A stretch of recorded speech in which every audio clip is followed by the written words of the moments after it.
Sigurado ka ha? Oo, paminsan-minsan kumain din naman tayo ng masarap. Wow naman! Waiter, Yes, sir. patingin nga ako ng menu nyo. Sir, inuunahan ko na po kayo. Mas mataas po ang presyo namin dito kaysa sa ibang restaurant. Eh ano naman? Alam ko naman yun. Sir, baka po magulat kayo sa presyo. Mas maganda siguro, wag na kayo tumingin sa menu. Eh loko pala tong waiter na to eh. Kunin mo na yung menu. Magbabayad naman kami kahit magkano pa yan eh. Sige, sir, kayo po bahala. Basta, binalaan ko na kayo, ha? Kunin ko lang po yung menu. Ayan, sir. Pili na po kayo. 300, 400. Akala ko naman libo ang presyo. Sige, o-order na kami. Sigurado kayo, sir? Mukha ba akong hindi sigurado? Hindi naman po. Pero pag kinulang po kayo ng pambayad, magiging tagahugas kayo ng pinggan dito. Kanina ka pa ha. Isa pa, tatamaan ka na sa akin. Mahal, hayaan mo lang siya. May abang yung waiter na yun eh. Sir, may suggestion ako sa inyo. Ano yun? Gusto nyo, ibili ko na lang kayo ng ulam doon sa karinderya sa labas. Tapos dito nyo na lang kainin para maliit lang babayaran nyo. Abay, loko talaga tong hinayupak na to ah. Gusto mo ipatawag ko manager mo? Bakit, sir, hingi kayo ng discount? Nako, mahirap yun, sir. Huwag na. Mas mahirap kausap yun kaysa sa akin eh. Hindi, kakausapin ko lang para tanggalin ka sa trabaho mo. Epal ka eh. Nako, hindi mangyayari yun, sir. Bakit naman? Wala siya dito eh. Swerte mo boy, wala siya dito. Kung nandito yon, wala ka ng trabaho bukas. Siya, sige sir, order na kayo. Mapilit kayo wala akong magagawa. Sige, bigyan mo kami ng steak. Steak? Bakit steak? Mahal yun, sir. Mag-pork chop na lang kayo. Baka hindi nyo mabayaran yun, tapos baka masira pati yung tiyan nyo. Bakit naman masisira? Mukha namang ngayon lang kayo makakatikim ng steak eh.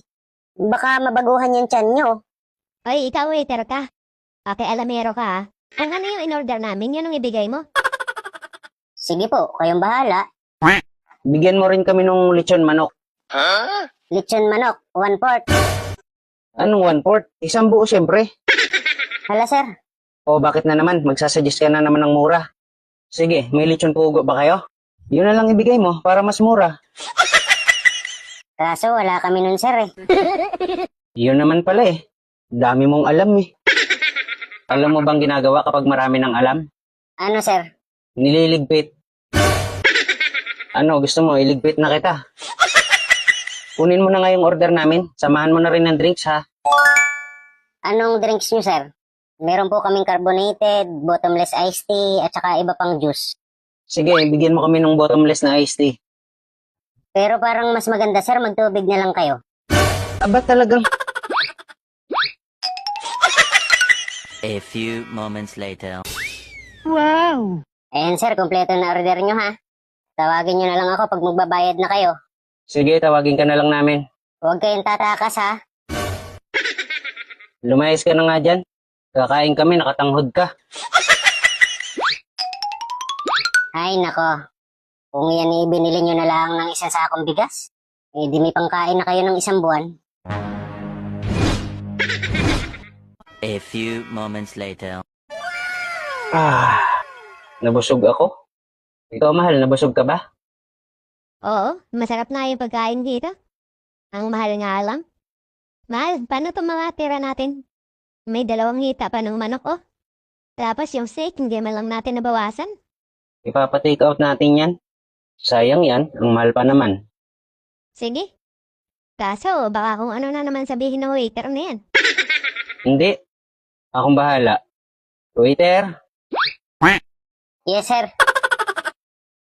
take out naman ito mga tira namin. Okay lang ba? okay lang sir. Ganun naman talaga pag mga slap soil ang customer. Anong slap soil? Hampas lupa po.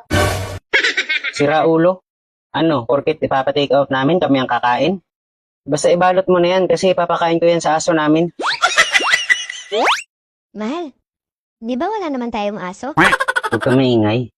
Basta sumangayon ka na lang sa sasabihin ko. Sige sir, ibalot ko na po. Sige, A few moments later. tama-tama. May pangulam pa tayo mamaya pag-uwi. Tapos may pampulutan pa ako.